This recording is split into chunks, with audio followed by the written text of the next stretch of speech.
Bienvenidos al Enjambre en Oro Noticias.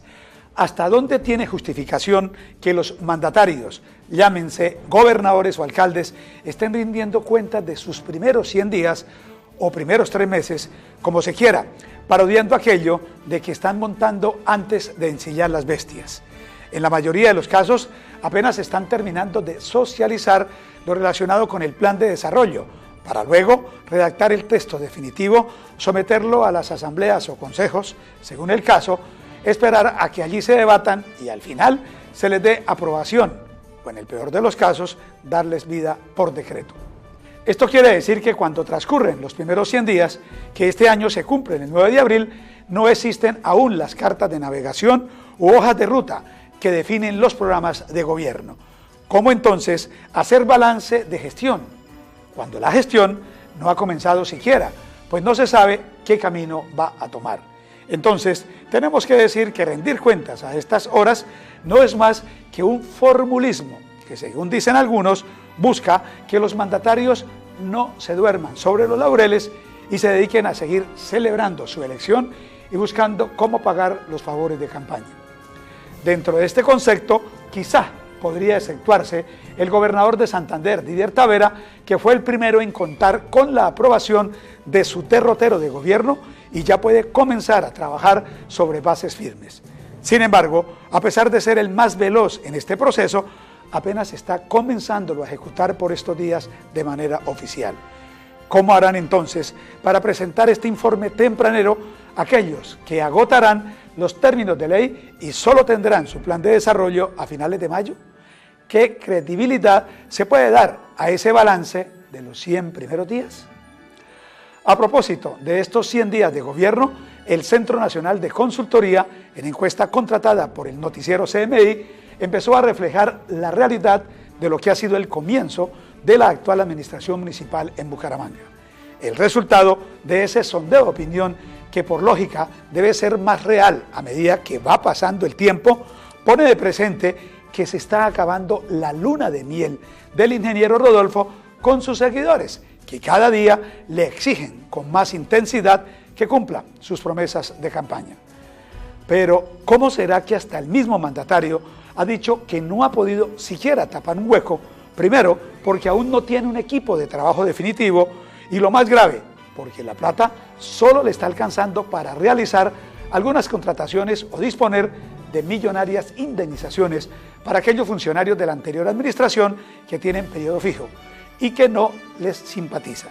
En la mencionada encuesta, Hernández cierra el lote del top 10 con un 73% de favorabilidad, muy por debajo de las anteriores consultas. Y está muy distante de su homólogo de Montería, Marcos Pineda García, que es primero con el 88%. Quienes nos siguen en estas emisiones o por las redes sociales han entendido que en ningún momento la dirección del noticiero o los periodistas nos hemos declarado enemigos del señor alcalde.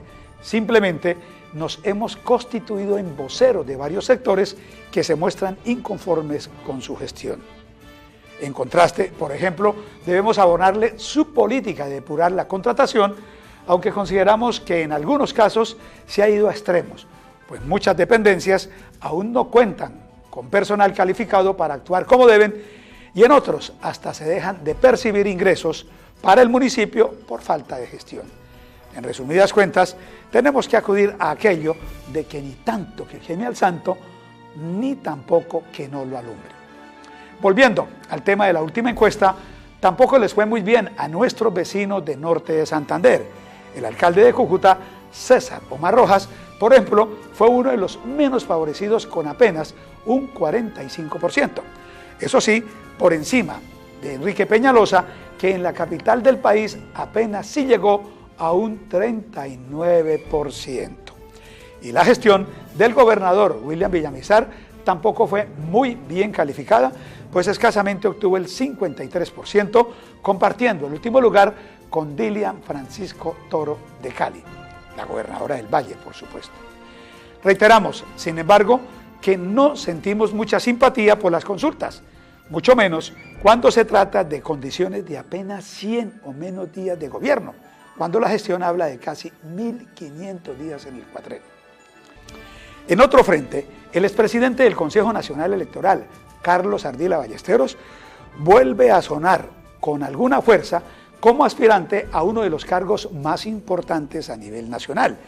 El presante jurista santanderiano, que fue senador de la República, figura en la lista de favoritos para ser llamado por el presidente Santos a conformar la terna para seleccionar el nuevo fiscal general de la Nación, junto con otro personaje de ascendencia hormiguera, el superministro Néstor Humberto Martínez.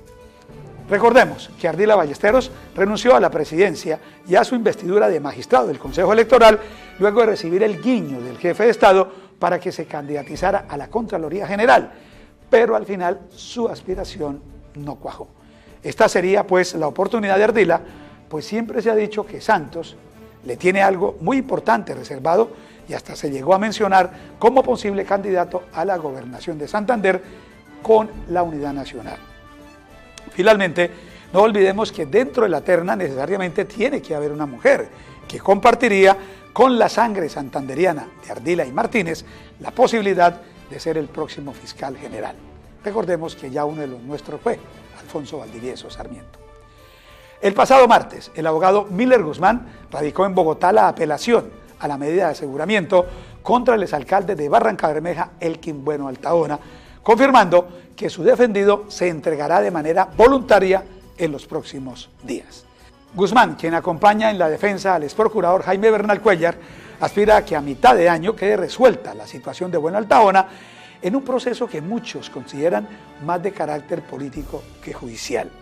Sobre todo porque se dice que Elkin Bueno se menciona en el puerto petrolero como uno de los firmes candidatos en las próximas elecciones a la gobernación de Santander. Y se dice que todo esto es más político también porque se desprende de que la orden de captura contra el exalcalde se produjo precisamente un día después de que Eduardo Montealegre hubiera dejado el cargo de fiscal. Eso demuestra que son inocultables los buenos nexos con Bernal Cuellar. Valga recordar que Miller Guzmán también tiene en sus manos la suerte del actual alcalde del puerto petrolero, Darío Echeverry Serrano, quien apenas comenzando su mandato ya enfrenta 3 procesos. Uno, por presunto enriquecimiento ilícito cuando fue secretario de Agricultura del entonces gobernador Horacio Serpa. Otro, relacionado con la elección del actual personero de Barrancabermeja. Y el tercero, por haber designado en el gabinete a personas que estarían inhabilitadas por su vinculación el último año a la Contraloría Municipal. Después de la pausa comercial estará Luis Gabriel El Coco Gómez con todo el sabor de los deportes aquí en Oro Noticias.